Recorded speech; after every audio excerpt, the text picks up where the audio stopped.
Bienvenue à tous dans La Lettre Pro, le podcast IA, votre rendez-vous quotidien avec l'actualité professionnelle sur la radio et le podcast. Je suis Brulatour, le rédacteur en chef de La Lettre Pro. Aujourd'hui, nous allons explorer les titres qui ont marqué la journée. Commençons avec une mise à jour des États-Unis où les podcasts d'actualité ont enregistré une progression impressionnante de 8,4% au deuxième trimestre de 2026. Ce chiffre souligne une tendance croissante vers les podcasts comme source d'informations fiables et accessibles. L'augmentation est attribuée à la fois à une demande accrue des auditeurs pour des contenus d'actualité et à l'amélioration continue des plateformes de diffusion qui rendent ces contenus plus facilement accessibles. Cette croissance est également favorisée par des partenariats stratégiques entre les créateurs de contenu et les plateformes de distribution qui permettent une plus grande diffusion et un accès simplifié pour les auditeurs. Depuis le 24 août, RTL a lancé une nouvelle formule du jeu Qui tout double, qui est maintenant diffusé du lundi au vendredi de 11h30 à 12h30. Le programme est animé par Alex Vizorek, accompagné d'Isabelle Giami et de Maître David. Ce jeu maintient sa fameuse pyramide de questions où les candidats peuvent doubler leurs gains à chaque bonne réponse avec des récompenses pouvant dépasser 3 000 €. Pour la saison 2026-2027, de nouvelles épreuves ont été ajoutées, ainsi qu'un coffre-fort RTL. Cette nouveauté permet aux candidats qui restent en lice à la fin de la partie de tenter sa chance pour remporter des cadeaux qui s'accumulent chaque jour jusqu'à ce qu'un auditeur décroche le jackpot. RTL s'efforce de conserver les 3 éléments clés de l'émission: la convivialité, le suspense et l'humour. Selon une étude récente de Emery Simons, l'écoute des podcasts a augmenté de 36% au cours des 5 dernières années. Cette étude met en lumière l'essor continu des podcasts comme un média de choix pour les auditeurs à la recherche de contenus diversifiés et accessibles. L'augmentation est en partie due à l'élargissement des sujets disponibles, touchant à des domaines aussi variés que la technologie, la culture, la politique et le divertissement. De plus, l'amélioration des plateformes de diffusion et la facilité d'accès via les appareils mobiles ont également joué un rôle crucial dans cette croissance. Les données de Emery Simons indiquent que cette tendance devrait se poursuivre avec une adoption croissante des podcasts non seulement comme source de divertissement, mais aussi comme outil éducatif et informatif. Les archives radio de la Société suisse de radiodiffusion et télévision, en collaboration avec Memoriav, sont désormais accessibles sur la plateforme memobase.ch. Ce portail permet aux utilisateurs de rechercher parmi 1 500 000 émissions de radio et de télévision issues des archives de RTR et SRF, avec plus de 650 000 documents disponibles directement en ligne. Les archives de la RSI et de la RTS devraient être ajoutées à cette collection à plus long terme. Cette initiative facilite l'accès numérique à des programmes anciens et des documents sonores de la SSR, répondant à son mandat légal de rendre ces archives accessibles au public. Memobase ne se limite pas aux archives de la SSR, puisqu'il rassemble des contenus provenant de plus de 160 institutions suisses. Grâce à son moteur de recherche, il est possible de filtrer les contenus par langue, type de médias et institutions. Cette ouverture reflète une collaboration continue entre la SSR et Memoriav pour élargir l'accès au patrimoine audiovisuel suisse. Spotify a récemment franchi une étape majeure en atteignant les 300 millions d'abonnés premium.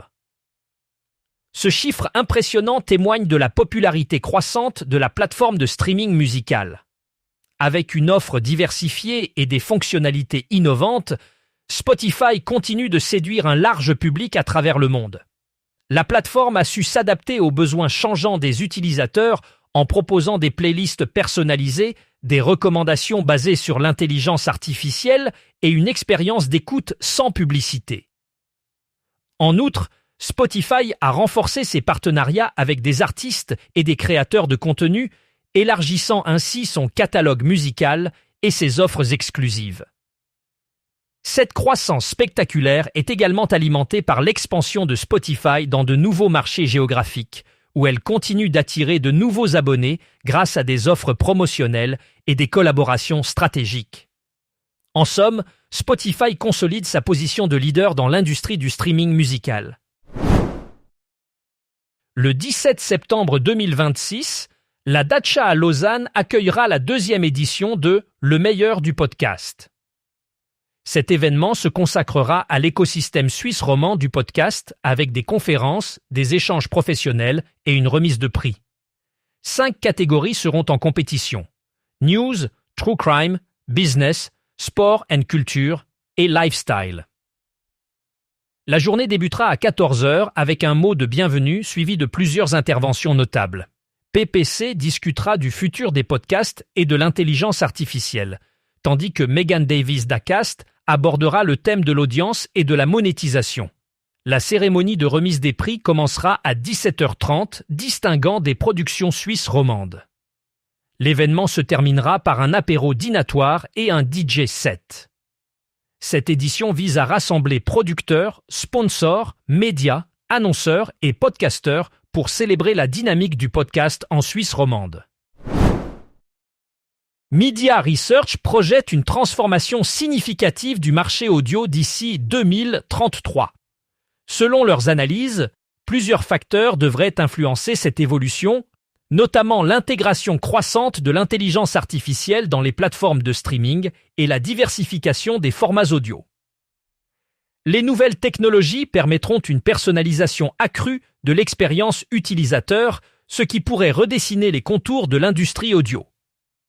En outre, le rapport souligne l'importance croissante des podcasts et des livres audio, qui continueront à gagner en popularité.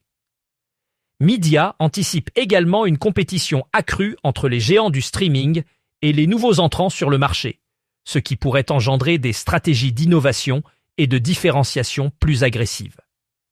Enfin, l'étude met en lumière une possible expansion des services audio dans les marchés émergents grâce à l'amélioration de l'accès à Internet et à l'augmentation du nombre d'utilisateurs de smartphones. Cette recomposition du marché audio pourrait offrir de nouvelles opportunités pour les créateurs de contenu et les entreprises du secteur. Fun Radio a récemment dévoilé sa nouvelle grille de programmation, mettant en avant des personnalités renommées telles que Bruno Guillon et Cyril Hanouna.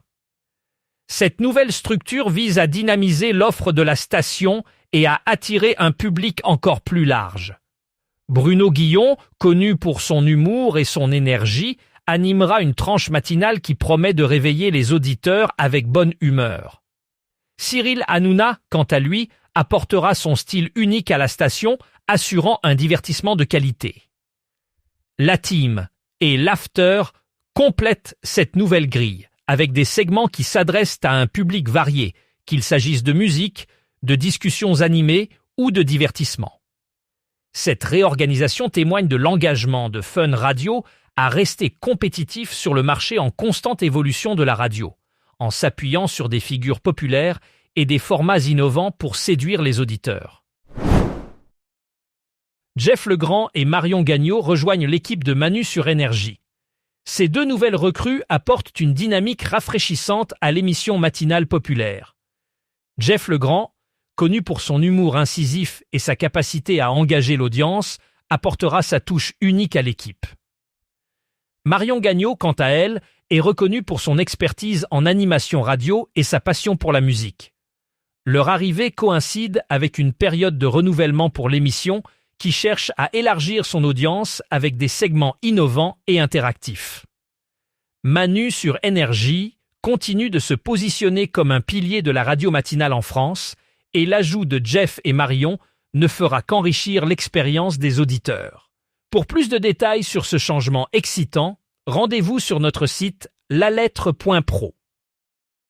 Voilà qui conclut notre épisode d'aujourd'hui. Merci de votre écoute fidèle.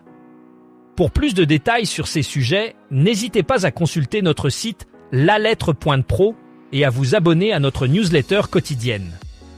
À demain pour une nouvelle édition de La Lettre Pro, le podcast IA. Passez une excellente soirée.